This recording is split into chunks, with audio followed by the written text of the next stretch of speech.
Reading with your kids. Hola, ni hao, konnichiwa, assalamu alaikum, shalom, mahaba, ciao, bonjour, namaste, jumbo, bienvenidos. Hey, my name is Jed Lee. Welcome to Reading with Your Kids. We are broadcasting and podcasting from the beautiful book-loving neighborhood of Reedville, the loveliest neighborhood in all of Boston. Reading with Your Kids is more than just a podcast. It's a movement. Our mission is to help all families grow closer, stronger, and kinder through the magic of reading together. And we are absolutely thrilled to have you with us on this journey. Please help us spread the word by sharing the podcast with the people you love. Let them know that they can hear us on the WREB AM/FM 24/7 radio network. And they can find us on the iHeartRadio app, on Spotify, Apple Podcasts, Good Pods, Podcast Addict, CastBox, Amazon Music, Player FM, Audible, YouTube. Wherever you find your favorite shows, you can find Reading with Your Kids. Really wonderful show for you today. Former Major League Baseball player Micah Johnson is here to celebrate A Cool Journey to Ibra. It's his brand new middle grade novel. And later in the show, they're going to take a listen back to a conversation we had with Andrea Williams, celebrating her book, Baseball's Leading Lady. Hey, my friends, what if your next family adventure took you somewhere exciting, historic, and just a little bit wiggly? And when Fred the Snake and friends explore Charleston, Fred and his pals set off on a brand new journey, this time to the beautiful and historic city of Charleston, South Carolina. From the colorful charm of Rainbow Road to the bustling city market, from a bumpy and hilarious carriage ride to visits to the aquarium in the Children's Museum, Fred and his friends turn every step into a fun-filled discovery. This delightful story invites family and friends to explore a real American city through the eyes of a lovable snake and his adventurous crew, sparking curiosity, laughter, and maybe even inspiring your next family vacation. Written by Dr. Peter Cotton, who we loved having on Reading with Your Kids, this series comes from a truly remarkable storyteller. Before creating these joyful adventures, Dr. Peter was a renowned gastroenterologist and teacher, dedicating his life to helping others. Now he's sharing the same care and curiosity with children through stories that celebrate friendship, exploration, and learning. When Fred the Snake and Friends Explore Charleston is another wonderful chapter in the beloved Fred the Snake series, where every book brings new adventure, new friendships, and new discoveries. So pack your bags, bring your imagination, and join Fred on a journey you won't forget. Because with Fred the Snake, the real magic happens when we choose kindness and become a friend. Get your copy today, available on Amazon.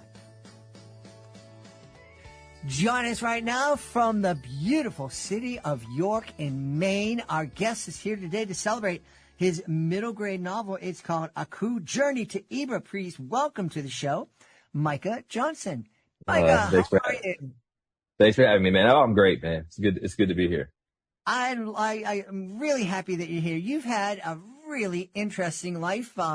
Spent a few years in Major League Baseball, playing for the Dodgers in the wrong colored socks. I'm glad you have the right hat on now. He's wearing a Red Sox hat, which is very good. Tell me, how did you make the switch from baseball to art and writing? Well, I made the switch to art by accident, actually. When I was with the Dodgers in 2016, my manager, Dave Roberts, brought me to the front of the room during spring training, and he asked me what I'd like to do. And I said paint, because I had, was messing around with it in college, and then I did a paint and sip class that off season, and I kind of just blurted it out. So he made me do a painting of Maury Wills. And so I had to run to Walmart and present it to the team and get the watercolor paints, the cheap paints for canvas. And I had to do this portrait of Maury Wills and present it to the team at the end of spring training. And enough guys said it was good enough, it was good, that I kind of just continued with art. And so the rest of that season, I painted and messed around, and then just fell in love with it. And so just continued down that journey, from when I retired, of being an artist. And then, created this character named Aku, and it was based around my nephew. He asked if astronauts could be black, so I started painting him as an astronaut, and those paintings really caught on. I was doing shows all over the country. Well, I wanted to create a character that wasn't just hanging on people's walls and rich people's walls, and so came up with this character Aku. We made him in 3D, and he kind of took off. I didn't really anticipate anything. I've never made a character before, and he took off, and books became a natural extension of that because I believe it's the last frontier as someone who works with his hands all day, where it's not fully rendered and it's not telling a kid what to see or what they need to think. And so it allows their imagination to wander. So that's kind of how I got to being an author. That's incredible. What does your nephew think of becoming this wonderful and beloved character? He loves it. But it's cool because he loves it from a perspective of he loves Aku. I think he just loves the story. He hasn't read the book yet, but I've given him enough chapters where he loves it. He's seen all the work we've done over the years and the statues. And it's really cool because he just loves it from just a character perspective. And it's the same with I have so many nephews. They just love Aku. My daughter loves Aku. So it's been really fun because you don't really, get to read books with your kids that you actually wrote, or characters that you actually created. So it's pretty surreal. I'm just enjoying it. Yeah. So let's talk about the story. Cause I have a lot of other questions, but I definitely want to celebrate the book. No, you ask me any question you want. I'm in the studio. I got nowhere to be. Well, let's start with the story we're going to experience when we read Aku Journey to Ibra. Yeah, it's super exciting because, it's been 5 years in the making. As you can imagine, most of those years were learning how to write, learning story structure. When I get into something, I become hyper obsessed with it. And that's kind of how I got good at art or better at art than I was because I just become hyper obsessed with the process. Baseball is a very process oriented game. So from a young age, I've been somebody who's never deterred by the process. A lot of people might start something and get frustrated because they're not good at it and quit. That's not me. And so many of those years, say 2 to 3 years, I was spent just studying, reading other books, learning structure. And so what I learned was I wanted to create a book. Started as I wanted to make an impact. So I wanted kids to dream big. I dreamed big. I wanted kids to imagine themselves as anything they want to be. Well, come to find out, that's kind of hard to do for kids, is to preach to them. And so you need a Trojan horse for them to get involved into the story and understand that lesson. So coming up with this big sci-fi adventure where there's action, there's bad guys, there's crazy inventions, is that effort to create that Trojan horse where it is fun for them to read and it's fast paced and every chapter ends kind of on this kind of cliffhanger. We got to see what happens next. And ultimately learning that, hey, it could have been easy. I tell people it could have been easy to create a story where Aku was this hero and he did it all himself, a la, Miles Morales, Spider-Man, all these things. But I think it's very important for kids to understand that to achieve your dreams, you're going to need help along the way. And that's what Aku gets with his friends and the supporting cast around him. I think that's an incredibly important lesson for kids. We've always known that I want to encourage kids to dream and dream big, but helping them become aware of the fact that we need help and it's okay to ask for help. I shared with Micah before we started that I've done educational magic shows all throughout the immense state of Maine. It's a lot bigger than people give it credit for. Yeah, it is. You can drive for hours and still have hours to go. But especially during the beginning part of my career, I was really, I thought that I had to know it all and fake it. And so when I would get around other performers, I would just kind of keep quiet and kind of stay back and pray that no one found out that I wasn't a real performer. And it was only when I discovered that, hey, there are people out there that are willing to help me and that can really help me. And it just changed everything for the better. And I didn't learn that lesson until I was an old man. So hopefully you can learn that a lot earlier. Yeah, we usually don't. We usually don't until you start to really put yourself in like you did in a vulnerable position where you are new to this. And, a lot of people don't even get to that stage where they put themselves in a position where they're not an expert or great at something. And I think for me, the lesson I've learned through art, through baseball is that, and through writing is never be afraid to ask for help or ask for people's, feedback or opinions. Cause the truth of the matter is those people who you're asking those questions to, they're at the top of the game because they did the same thing. They're not going to make fun of you. They're not going to, the ones that make fun of you are the ones that aren't going to be at the top anyway. So don't even worry about what they have to say. It's kind of how I look at it, be as audacious as you can be. Mm-hmm. Yeah. We talk to kids. I read an article once. I was out on the road and it said, it's important to tell kids to dream. And part of me is like, yeah, duh. But all kids are dreaming. They all have ideas. But then I read further in the article and it said, no, most kids aren't dreaming. They don't look and they don't have a dream. And so I did a little, very unscientific experiment. I had 5 or 6 shows that week. And so I'm in front of 300, 400 kids every show. I just said, how many of you guys have a dream? How many of you guys think when I grow up, I want to be this or that? And just raise your hand.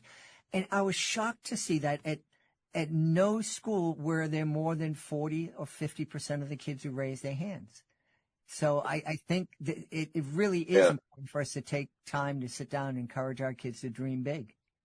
Yeah. Yeah. And I think when we say the term dream big, it's really about confidence, having the confidence to share your dreams outwardly, cause that's, again, talking about vulnerability. That's what it is you might have 40, 50% of the kids who didn't raise their hand who were just scared to admit that they, want to be something for a couple of reasons. I think is one, maybe they don't get it.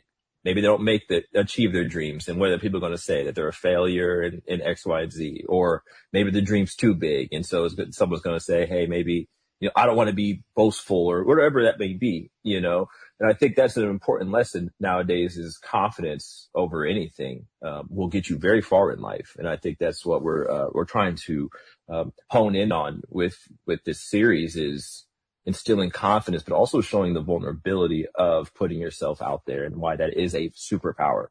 Yeah. Yeah.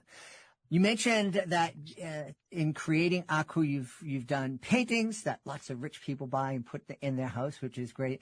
You also mentioned statues. You're a sculptor.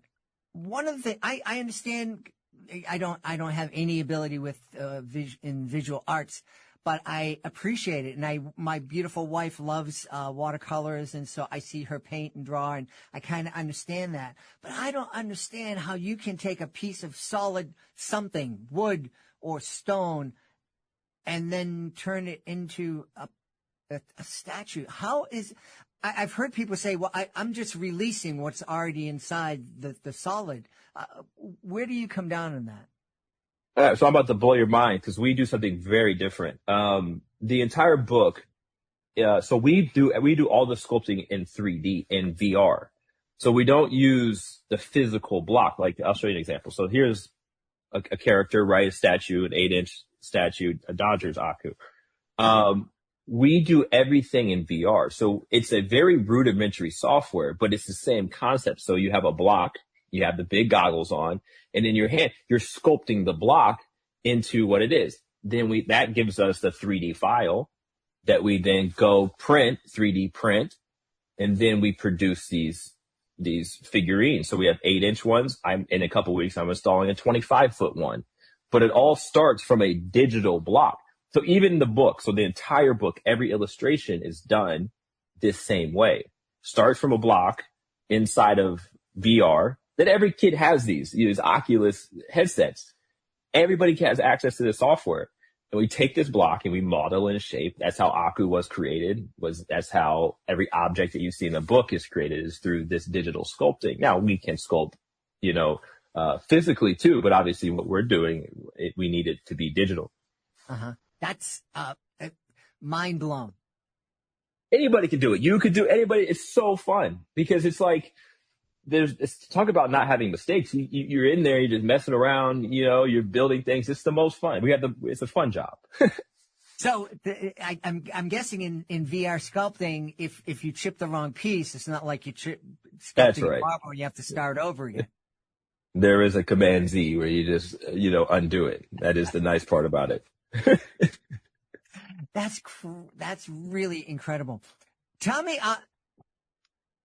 a lot of people who had a nephew or someone that they cared about come up to him and say, "Hey, can a black boy grow up, black girl, can they grow up to be an astronaut?"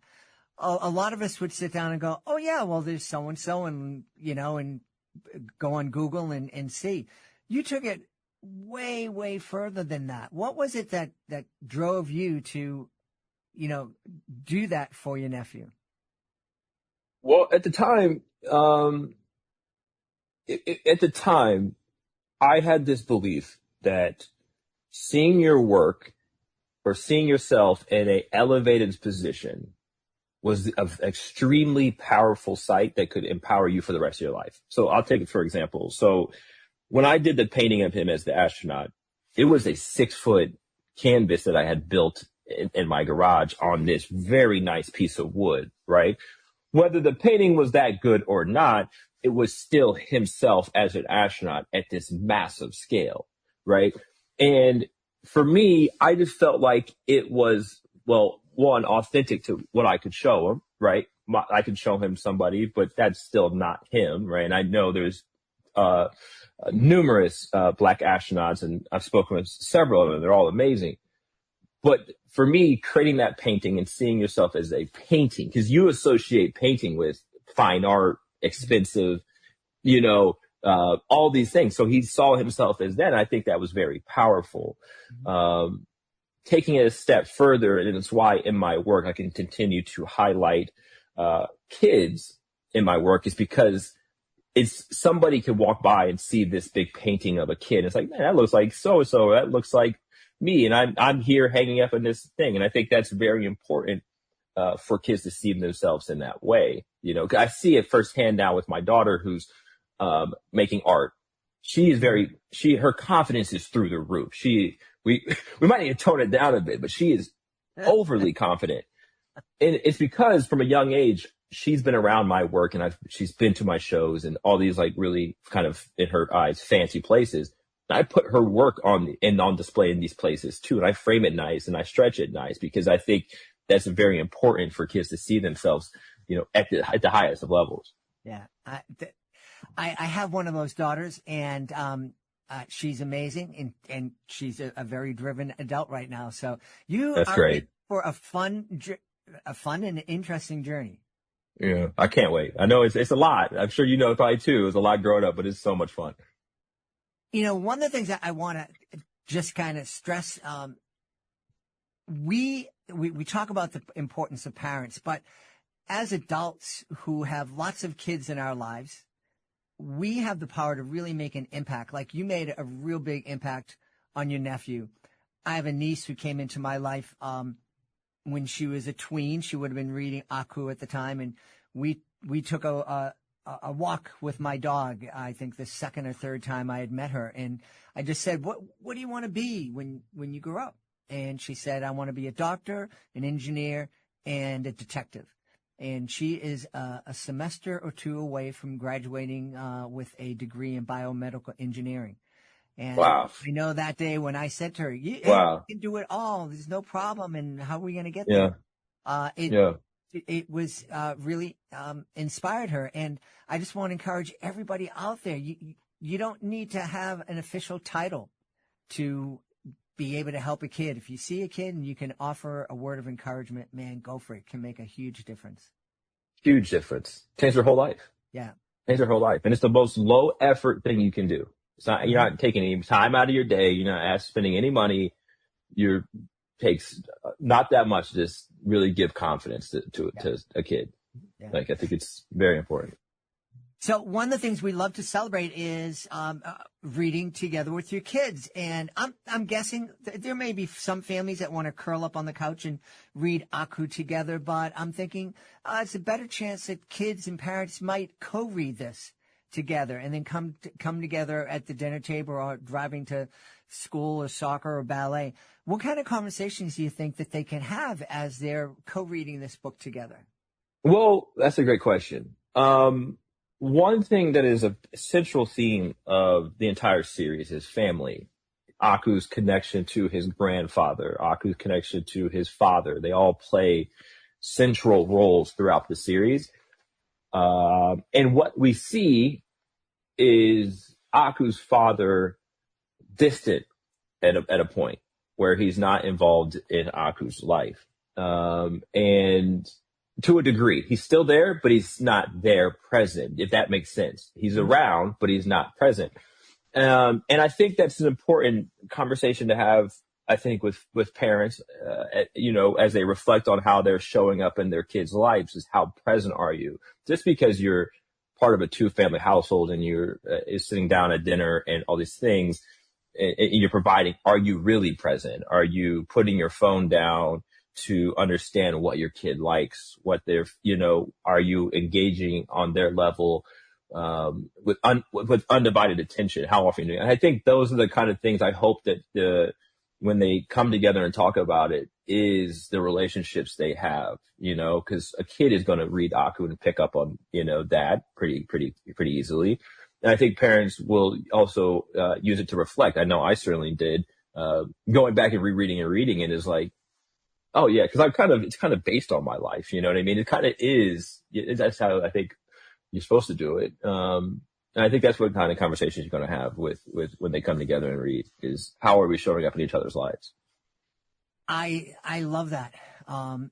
It is so important to be. I'm really glad I didn't have a smartphone when my kids were younger. I bet. My wife and I were both very engaged with our kids. And I think, I hope I would have been able to put it down and been present with the kids at all times. I'm just happy I didn't have to test myself. Yeah. I mean, it's awful. I can't stand seeing it, parents on their phones, they're scrolling and it's like at the playground and you don't have to play with your kid all the time, but you can at least engage with them because they see your eye contact and they see it distracted and all these things. It's not hard. You just gotta who cares what's going on your phone and what the random person is doing. Just focus on your kids. It goes a long way. Yeah. It's helping us. The time that we spend with our kid. I mean, I mentioned my daughter. We used to go out we had a period of maybe 6 months where it was every night we're out in front of the house on the street, just throwing the football around for 25 minutes. Just because it was a way to spend time together when she was 13. That's great. And it was really great. You mentioned a couple of times, referred to your book as a series. I'm guessing that's because you intend on creating more books in the series. Yeah. We've definitely built out, plenty of books. The story follows across these different planets as you'll read in book one. It's outlined that there are several planets and, it's my hope to take that out across all these different planets because each planet serves a purpose. And so, book one ends a really nice way. And then, we've already been hard at work on book two for a while. And so it's been a fun, it's fun. It's hard. Yeah. It's really hard. I don't understand how so many books are published a year because it is so hard. Like I didn't know. It's a full-time thing. It really is. And you mentioned how many books are published. I attended the International Children's Book Festival in Bologna, Italy 2 years ago. And,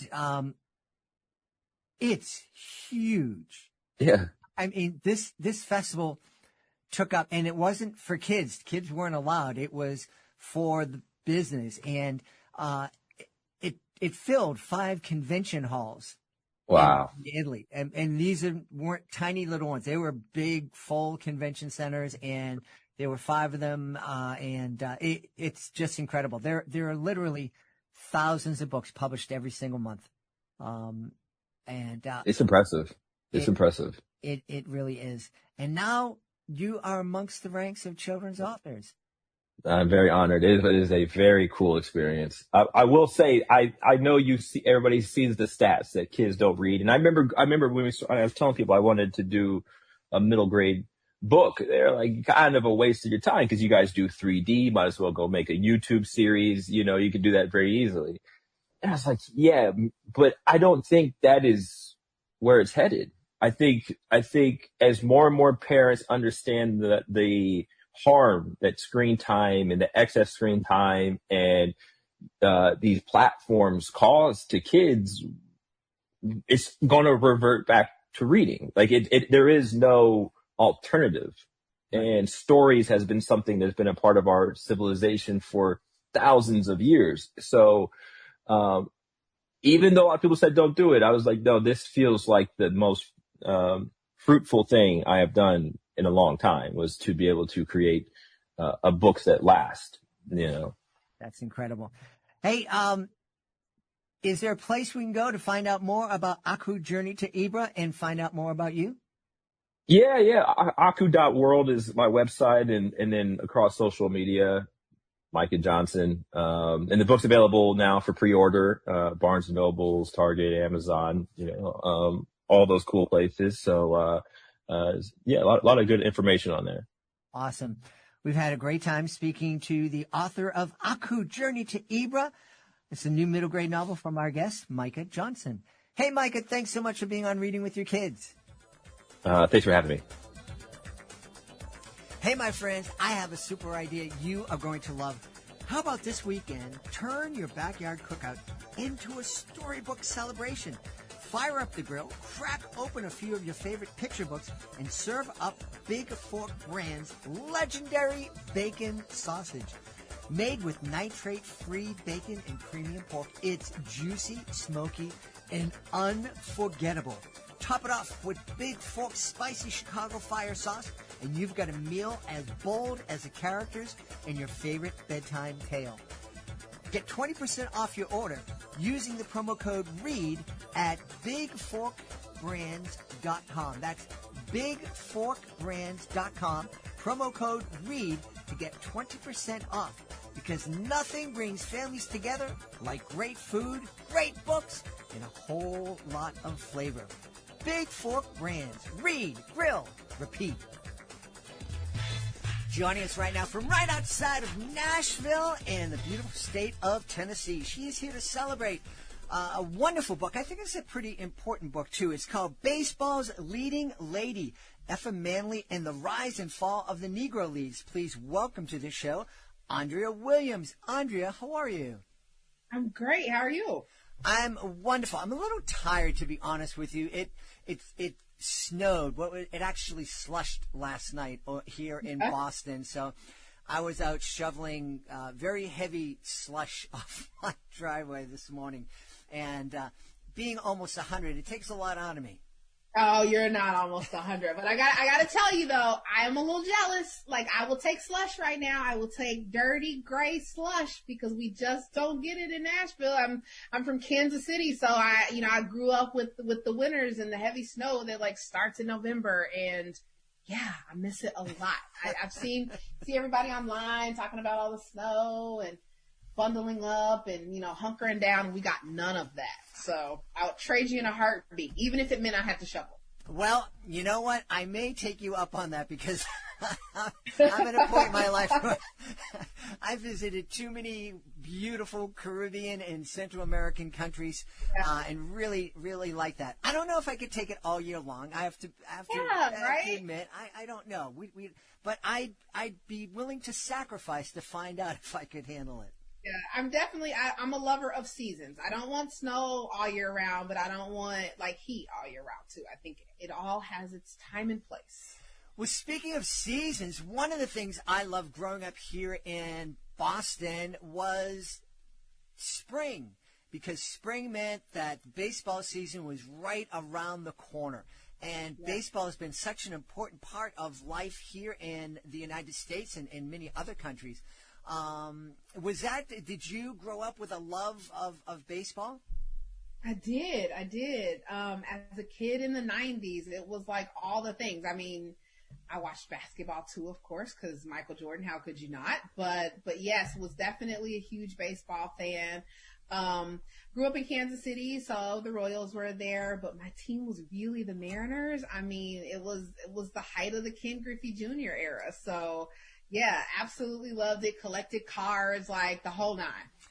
Oh, wow. Yes. You collect baseball cards and that gum that was really kind of gross, but because it came, because it came with baseball cards, we ate it. And then I don't know if you did this too when you got a double or a triple of the same card, you would sacrifice that card and stick it in the spokes of your bicycle so it sounded like you had a race car as you rode down the street. I didn't do that. Like, that was just a TV thing. In fact, I don't know anybody that did that. Maybe, like, in my neighborhood, that just wasn't the thing. But, no, I definitely, like, in the little sleeves with just, if I had a double or a triple, I just stuck them back behind there. Like, I wanted all my cards in pristine condition, which my kids can tell you now they still are because I won't let them touch them. So.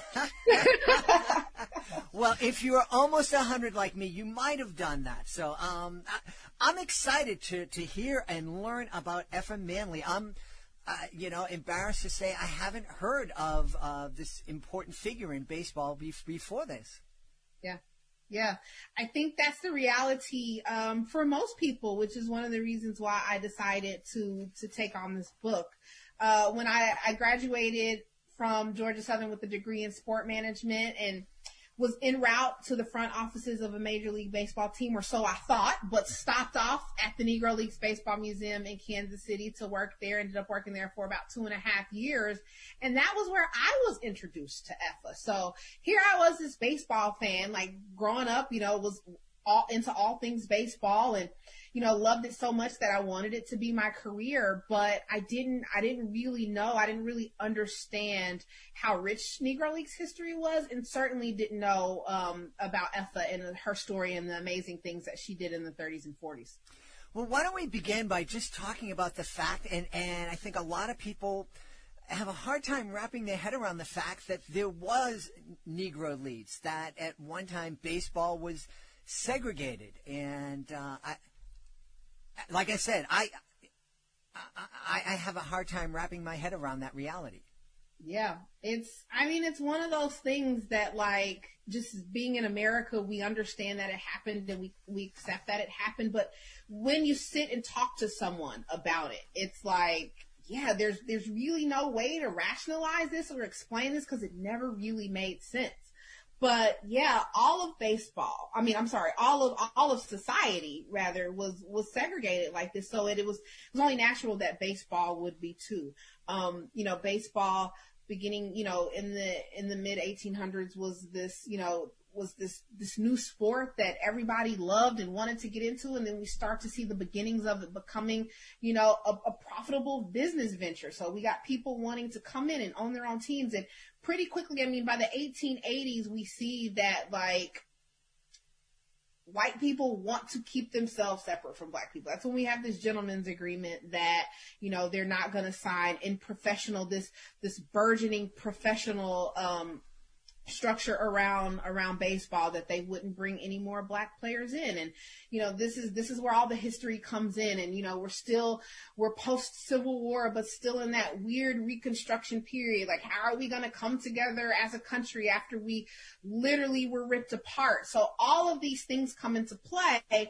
And as we see this this compromise, amongst North and South, and okay, well, this is what we need to do to be a unified country again. Well, black people certainly kind of get pushed off to the side. Mm-hmm.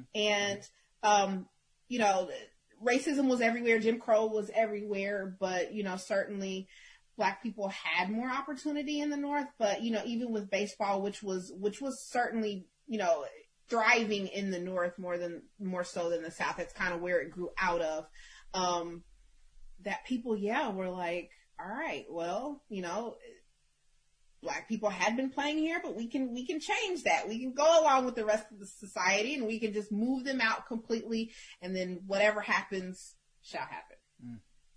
Tragic. It's, and unfortunately, we're still dealing with that today. You know, we're all hopefully working together to make a more just society, a more equitable society. The Negro Leagues, they weren't a minor league in the sense that we think about today as a feeder league for Major League. The players playing in the Negro Leagues were amazing athletes, as I understand it. Yeah, they were. And to your point, I mean, so Major League Baseball just recently announced that they've elevated the status of the Negro Leagues to a major league status. So that is really important. You know, there are some people that were, you know, I don't know that this is necessary now, and it's so late. And, you know, if you're Black, you already knew they were on that major league status. But it is important because, you know, to your point, this idea that, like, we need to clarify that they weren't a minor league is important, because when we go back to the history, to this era of, you know, these incredible Black players, you know, the Satchel Pages and the Josh Gibsons, but also Buck Leonard and Oscar Charleston and Larry Dope, so many incredible Black players. The way they were treated, you know, via their already established teams and leagues, the way they were treated by Major League Baseball was that they were a minor league level, of minor league stature, that they weren't on the same level, that they didn't matter, that they weren't important, that their contracts weren't valid. All of these things impacted, you know, the way that integration was handled, and how essentially Black baseball got the short end of the stick. So where does Effa fit into this picture? Effa owned, with her husband, the Newark Eagles. They were originally the Brooklyn Eagles. When they started out in 1935, they were the Brooklyn Eagles, and then moved to Newark the following season. But they own this team in the Negro National League. This was her husband's Abe. Her husband Abe's actually his second go at owning a baseball team. He'd owned a team in 1929 out of Camden, New Jersey, that just didn't do well. It was, you know, the Depression was coming on, and he just couldn't make ends meet and had to fold the team. But she really ran the business of that team. You know, her husband spent a lot of time, you know, he was the boots on the ground, like scouting and going to games, you know, traveling with the team on barnstorming tours. And she really held down the front office. She handled player contracts and negotiations, and scheduled games, and made sure that they had equipment and uniforms and all of those things. And she also, because at the time the Negro Leagues were governed by, you know, the owners of the teams. So the Negro National League, the board, if you will, consisted of all of the owners of the teams in the Negro National League. Abe was the treasurer. Effa was there too. So not only was she heavily involved in running the day-to-day of the Newark Eagles team, she's also involved in the operations of the entire Negro National League. So she was really there. If we talk about, you know, this idea that now she's, you know, not the idea, but she is the first and only woman inducted into Cooperstown. And why is it that she is the first and only? Because certainly there were women who owned teams before Effa did, in Major League Baseball and in the Negro Leagues. But what sets Effa apart is her involvement, the ability that she had to build a Hall of Fame worthy career, because how involved she was in the day-to-day operations and in the operations of this league. That's just amazing that she was able to do all this, because, and especially at a time when not only were Black, you know, the society segregated, but women weren't given much of an opportunity to succeed. Yeah, I mean, that was certainly, I mean, there were situations that came up where some of the men, you know, the other owners of Black teams, you know, would say things like, oh, you should be at home. Abe, why is your wife not at home cooking? Why is she here trying to talk to us about how to run our teams and our league? But ultimately, again, the Negro Leagues were only started because they had been excluded from Major League Baseball. So at the end of the day, all of these men are coming together to make the best out of what started out as a bad situation. And they needed Effa. They knew that. They knew that, you know, they could use her and the skills that she was good at. You know, when we get to the point of integration where now here comes Branch Rickey and he's signing black players without compensating those teams for their contracts. Well, they turn to Effa and they say, okay, well, Effa, help us write this letter to Happy Chandler, who was then the commissioner of Major League Baseball. Maybe if we write this letter and we plead our case and we show him how bad this is and how this is negatively impacting us, maybe he will help us. Maybe he will stop this. Maybe he will make sure that Branch Rickey and any other, you know, executives or owners of major league teams will pay us. So, you know, in Effa's memoir, she writes that, you know, initially there was kind of, you know, they maybe had a raised eyebrow a little bit, like, who is this woman? But after a while, it was just, she was as much a part of black baseball, a part of the Negro National League than they were. And, you know, she served a purpose. She was definitely not there kind of shrinking into a corner, for sure. Now, you mentioned Branch Rickey. You know, that's a name that a lot of people kind of elevate and think, wow, he really was a brave person. He broke that color barrier and started signing black ball players to his team. You have a slightly different take, and you kind of hinted at that. Yeah. I mean, if nothing else, well, I don't want to say that because there's lots of things that I want people to take from this book, but certainly one of them is that, you know, this is honestly why I wrote this book for kids. I think when we talk about like what happened to this country in 2020 and the conversations that we were starting to have and, you know, the people marching in the streets and all these things, you know, and how much, you know, when we see these reading lists and here's your anti-racism reading list, read this and then you can understand, you know, begin to understand what it's like for black people in this country, how this country was designed to operate when it comes to race relations.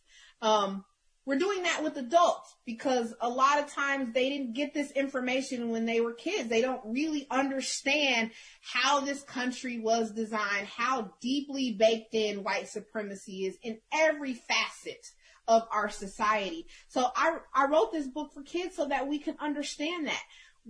All of the history that we get is told through a white lens. This is how you get the Branch Rickey story that only paints him in this benevolent light. Oh, baseball is for everyone and everyone should be able to play together. We never hear about what his actions did to black baseball. We never hear about all of the hundreds of black players who didn't have a place anymore, who couldn't play this game professionally anymore because Jackie got to go play for the Dodgers. We miss all of that when, number one, we hide these stories for so long because we don't, you know, we say they don't have value, but then also when we decide to tell the stories, we give the pen to white people who frankly don't see it for what it really is. So yeah, when I write about Branch Rickey, I'm really writing the truth about the things that happened. Like, this is a nonfiction book. It is just so wildly different from the typical portrayals, again, because we've gotten these stories from white men in the past. But Branch Rickey, you know, he was shrewd. He built teams by spending as little money as possible. You mentioned, you know, the minor leagues, like these feeder systems into Major League Baseball. And Branch Rickey really created the modern farm system as we know it. When he was an executive in St. Louis, he's like, look, if we sign, you know, these teenagers that are undeveloped, that maybe got a little speck of talent but aren't there yet, we can sign them for very little money and we can develop them in-house so that once they're ready to go, we either call them up or we sell them to another team, and now their value has increased exponentially. Well, we get to keep the profit from that. So this is how his mind thinks. This doesn't change because now all of a sudden integration is on the table and he has an opportunity to be the guy that signs the first black player. He is still moving with this in mind. How do we build a team by spending as little money as possible? And when we're dealing with black players coming from black teams, and here's the black community saying, please let us in. Well, now I can actually get away with paying nothing because they're just going to be happy to be here. Wow. And so, yeah, that is exactly what happened. And we see, you know, after he signs Jackie and not only does he not pay the Monarchs for his contract, he doesn't even talk to the Monarchs. He doesn't even talk to the owners. He pulls Jackie Robinson into his office, that scene that we see played out all the time in film. And they strike this deal without any respect for the organization that actually developed him. He came out of UCLA. Baseball was his worst sport. He develops via the Kansas City Monarchs organization to the degree that Branch Rickey is like, yes, I see a place for you here on the Monarchs, but he 100% refuses to do business with the Monarchs organization. He repeats that again with Don Newcombe, who was Effa's player, with, Roy Campanella, who played for the Baltimore Elite Giants. Again, this idea that I can build this team for little or nothing. And what are the owners going to say? What are the black owners going to say? Mm-hmm. Nothing. Mm-hmm. They can't stand in the way of this progress. And I'm saying progress in air quotes because that was what we as a community decided progress looked like. Can we get our black players on a white baseball team? There was never consideration when you see these black reporters, if you go back and look at the newspapers and they are constantly, pushing forward and fighting the good fight for integration and, black players are equal. Satch is just as good as any of these white pitchers and Josh is just as good as any of these white, catchers or power hitters or anything like that. There's never a call for, okay, well, Biz Mackey, who Effa hired to develop Don Newcombe into the Hall of Fame level pitcher he would ultimately become. There's never a call for Biz Mackey to be able to cross over into Major League Baseball. There's never a call for Effa Manley, who was the general manager, the business manager of this team and put together a team that won the 1946 World Series. There was never a call for her to take up a similar position in Major League Baseball. It was just, can we get black players on the field with white players? That is the win. And so when that's all you ask for, that's all you get. Mm-hmm. That's all you get. And yeah, they couldn't say anything. They were running businesses and couldn't say anything about the fact that their businesses were being exploited. They'd spent money and time developing these players, and then they were stolen from them. Now they got to spend more money to replace them. Mm-hmm, mm-hmm. But you can't say that to a community that for so long all they have asked for was representation on the field for these black players in Major League Baseball. Wow. One of the questions I had written down was, we're recording this at the beginning of Black History Month, and why is it important to know this story? I mean, you just said it right there. This is incredibly important, not only for black kids to hear this story. It's important for every person, every human being to hear this story. Yeah. I mean, I think it is. I tried to write a book that was, it is written for kids first so they can understand it, they can digest it. But yeah, it's for adults too. I want parents to read this along with their kids to understand these bits of history that have been hidden from us for so long. But yeah, I 100% want black kids to read this. I want them to understand. Again, to go back to the importance of Major League Baseball's announcement, I want them to understand that even as we look at the professional sports landscape today and we say, where are the black managers or coaches? Where are the black executives? Where are the black owners? I want black kids today in 2021 to understand what we accomplished in the 30s and 40s, in the 1920s with Rube Foster when he started the very first successful Negro League. I want them to, I'm raising 4 kids. They are all athletes. My husband and I, we are taxi drivers. We are either at gymnastics or basketball or baseball or football, all the things. And if my kid wants to be as good as Satchel Paige was, that's great. But I also want my kids to know that they can be Effa Manley. Mm-hmm. That they can be Gus Greenlee, who started the second Negro National League in 1932. They played their first season in 1933. He also created the East-West All-Star Game, which was, the biggest event on the black social calendar. And tens of thousands of black people came in to see the best black players take the field at Comiskey Park. He had his own baseball field that he built in Pittsburgh in the black community. I want my kids to know that that is possible too. And I want all black kids, all children of color, all people who feel like this is what it has to be for me. Because if you look at pro sports right now, if you're black, you think you're supposed to play basketball or football. You don't even really think you're supposed to play baseball anymore, because where are they? We got Mookie, right? Like, it is such a paradigm shift that we have to undergo to see what is really possible for us. And the best way to do that, we talk all the time about seeing is believing. If we could do these things back then, if Effa Manley as a woman could lead this championship major league level team in the 1930s and 40s, what are we capable of in 2021? Absolutely. And you mentioned you wanting families to read this book together. That's what the Reading with Your Kids podcast is all about. Yeah. And I think this would be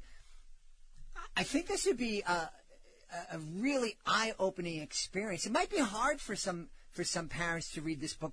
Parents who've grown up, believing Branch Rickey was this great guy, and then all of a sudden seeing another side of it. And they might need their kids there to help them through that and process that.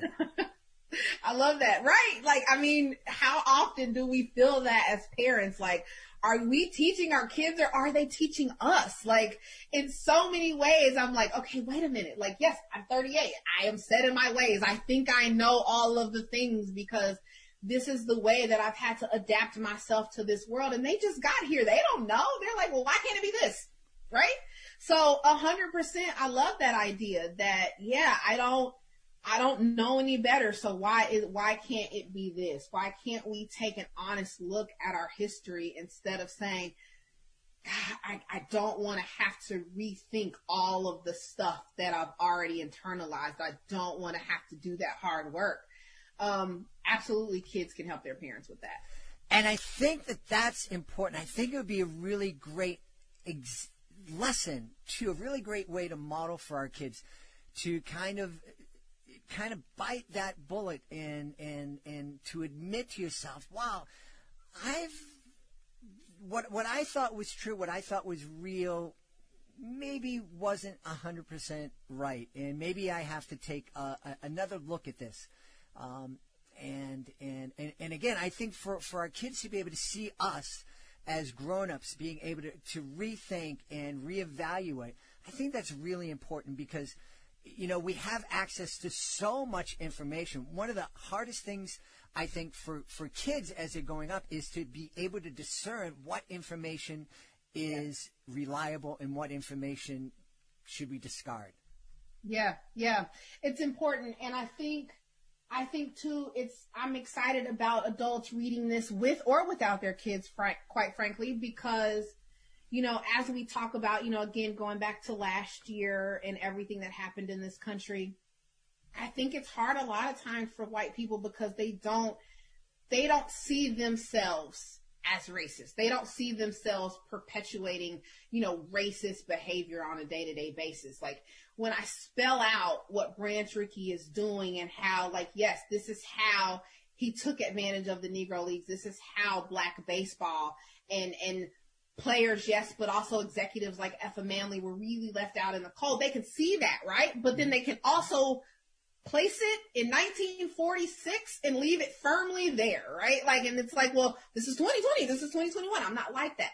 But I think it's important that we understand that even if you didn't build the system, if you are not tearing it down, you are complicit in holding it up, which is the same thing. So, yeah, it takes that. I think sometimes just understanding, the level of intention that was created to build these barriers, to build these racial barriers. I think, that's one of the things why, there's so much history in the book. It's not just Effa's story, but like we're starting in the 1800s and weaving in, the history of baseball and the history of black baseball and also just the history of black people in this country.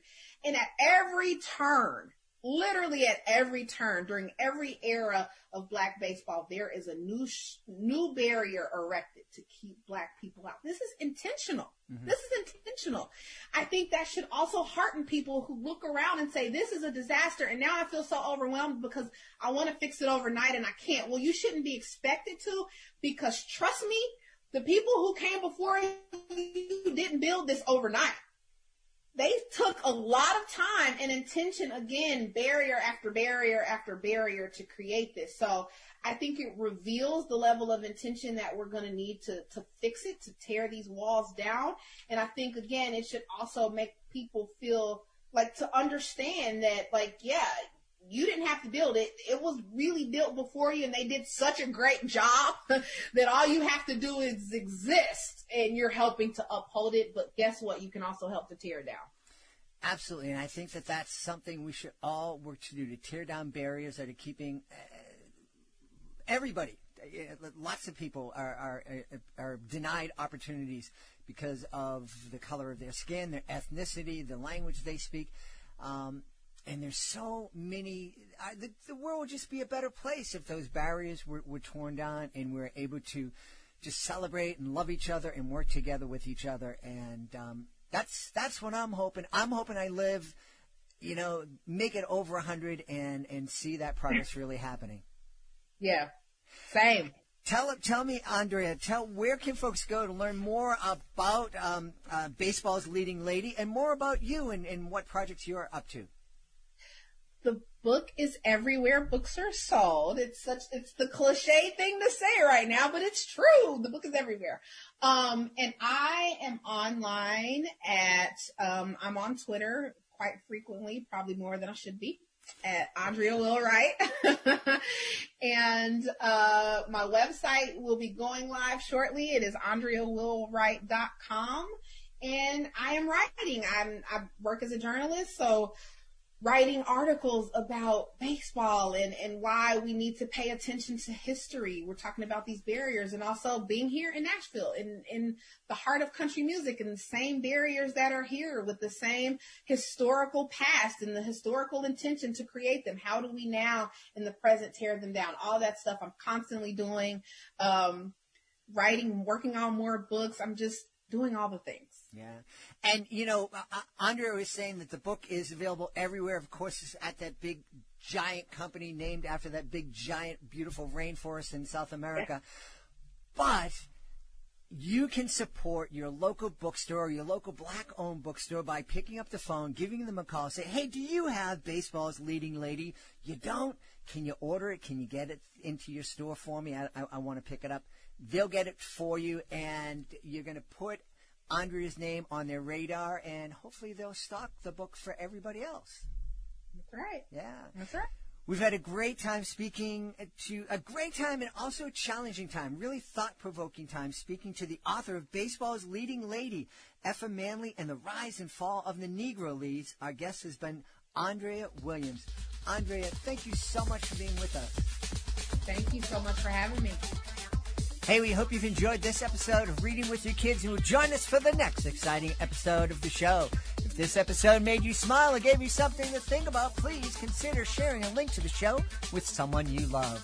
I want to thank the folks who made today's show so wonderful, starting with our guest, Micah Johnson. Please be sure to check out Aku, Journey to Ibra. Also, please be sure to check out Andrea Williams, Baseball's Leading Lady. I want to thank my team, Chris Doherty, Jackson Sotalara.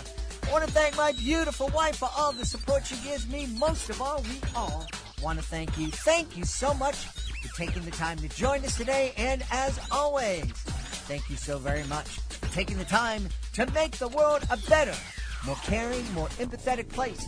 And you do that every time you choose to read with your kids. I'll be looking for you in the next episode of Reading with Your Kids.